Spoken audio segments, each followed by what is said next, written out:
Baik, Assalamualaikum warahmatullahi wabarakatuh. Kami dari kelompok 5 akan mempresentasikan hasil proyek kami, yaitu dengan judul Tawarkan Kemudahan Peranan AI Artificial Intelligence sebagai sarana belajar mengajar di era digital. Next.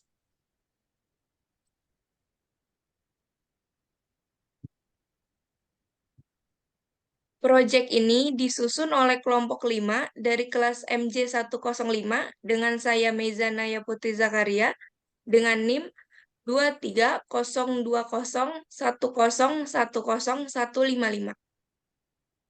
Dengan saya Muhammad Ukar dengan NIM 2302010101036.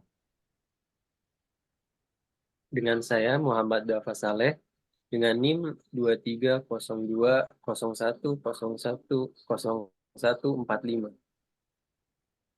Oke, next.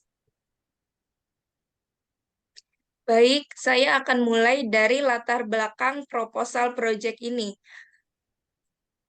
Pertama-tama, pernahkah teman-teman menggunakan aplikasi di bawah ini seperti Gojek, Grab, atau Shopee?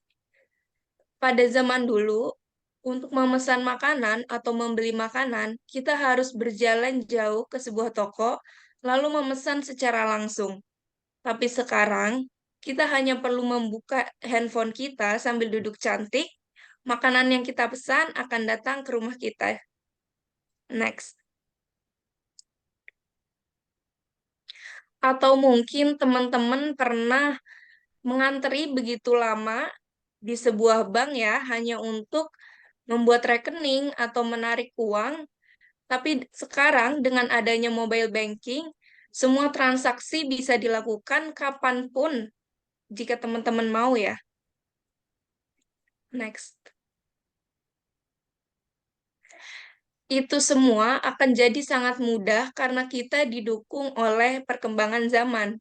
Now we live in digital revolution. Saat ini kita tinggal di era digital.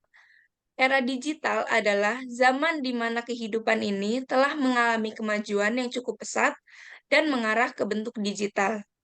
Next. Era digital yang saat ini kita tinggali melahirkan AI, Artificial Intelligence. Apa itu AI? Akan dijelaskan oleh rekan saya.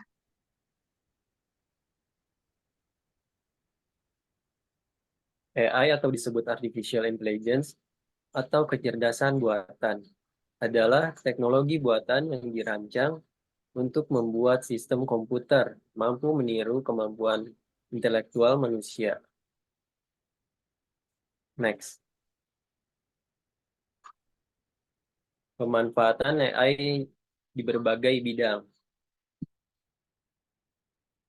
Dalam bidang pendidikan, sistem AI dapat menganalisis data dan informasi setiap siswa secara mandiri. Dalam bidang kesehatan, AI bisa menganalisis data medis secara masif dan mendalam yang berguna untuk membantu tenaga medis dalam mengenali penyakit serta memberikan rekomendasi pengobatan yang lebih tepat dan efektif. Lalu AI dalam bidang telekomunikasi dapat meningkatkan kualitas layanan. Dengan menggunakan AI, perusahaan telekomunikasi dapat memprediksi dan mencegah gangguan jaringan sebelum terjadi, serta secara otomatis mengoptimalkan kinerja jaringan untuk memastikan kualitas layanan yang lebih baik. Lalu AI dalam bidang hiburan, contohnya seperti dalam bidang industri film, dengan memanfaatkan AI dalam berbagai aspek produksi film seperti pengembangan naskah, efek visual, dan penyuntingan, proses produksi menjadi lebih cepat dan hemat biaya. Lalu AI dalam bidang manufaktur dapat menjaga kualitas produk seperti pemeriksaan kualitas, memprediksi kerusakan peralatan, dan memastikan keuntungan bagi perusahaan, dan lain-lain. Next.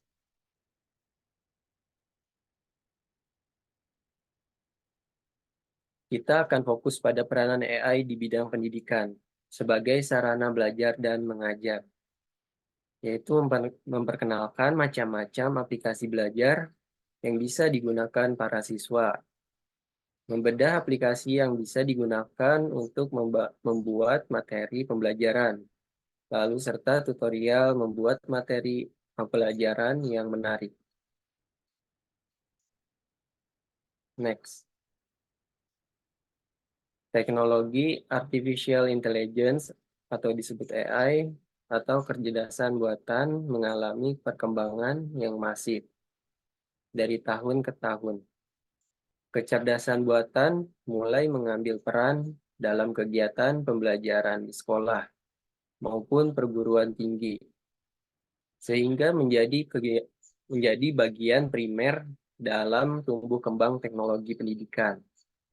AI sendiri masih dalam sesi pertumbuhan, namun bisa membantu masyarakat, khususnya bidang pendidikan dalam meningkatkan kualitas pendidikan, serta menolong pelajar untuk menambah wawasan dengan lebih efisien serta efektif.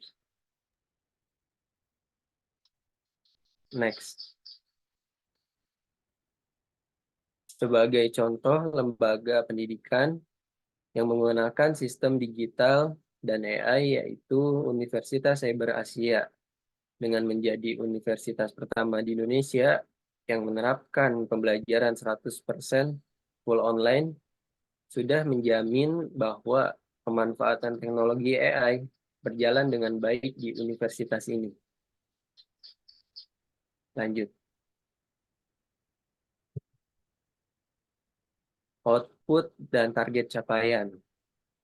Outputnya yaitu kami mengharapkan agar proyek kami dapat terpublikasi di media online. Salah satunya yaitu IDN Times. Lanjut. Target dari proyek ini adalah guru, murid, dan orang tua, di mana seorang guru diharapkan para pengajar dapat memanfaatkan teknologi sehingga pembelajaran dapat dilakukan secara efisien dan menarik, serta dapat meningkatkan minat belajar pada siswa. Seorang guru sebagai seorang guru atau seorang operator yang mengendalikan peranan AI agar siswa dapat memahami dan mempelajari ilmu pengetahuan dengan lebih mudah untuk dipahami, serta kegiatan belajar mengajar tidak menjadi monoton dan melelahkan. Guru juga berperan untuk mengarahkan siswa untuk mengakses kemudahan yang ditawarkan oleh AI sebagai sarana belajar mengajar. Peran penting seorang guru ialah berinteraksi dengan siswa agar siswa tidak kehilangan arah dalam proses belajar. Instruksi yang tepat dan bahasa yang menarik dan baik menjadi modal dalam mengarahkan siswa untuk mengikuti proses belajar mengajar.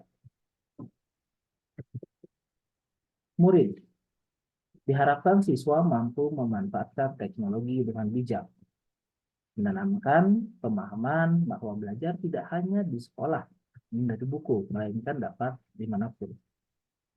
Siswa bisa lebih jauh dalam mengasah ilmu pengetahuan mereka, serta siswa dapat dengan mudah untuk memahami pelajaran yang diberikan.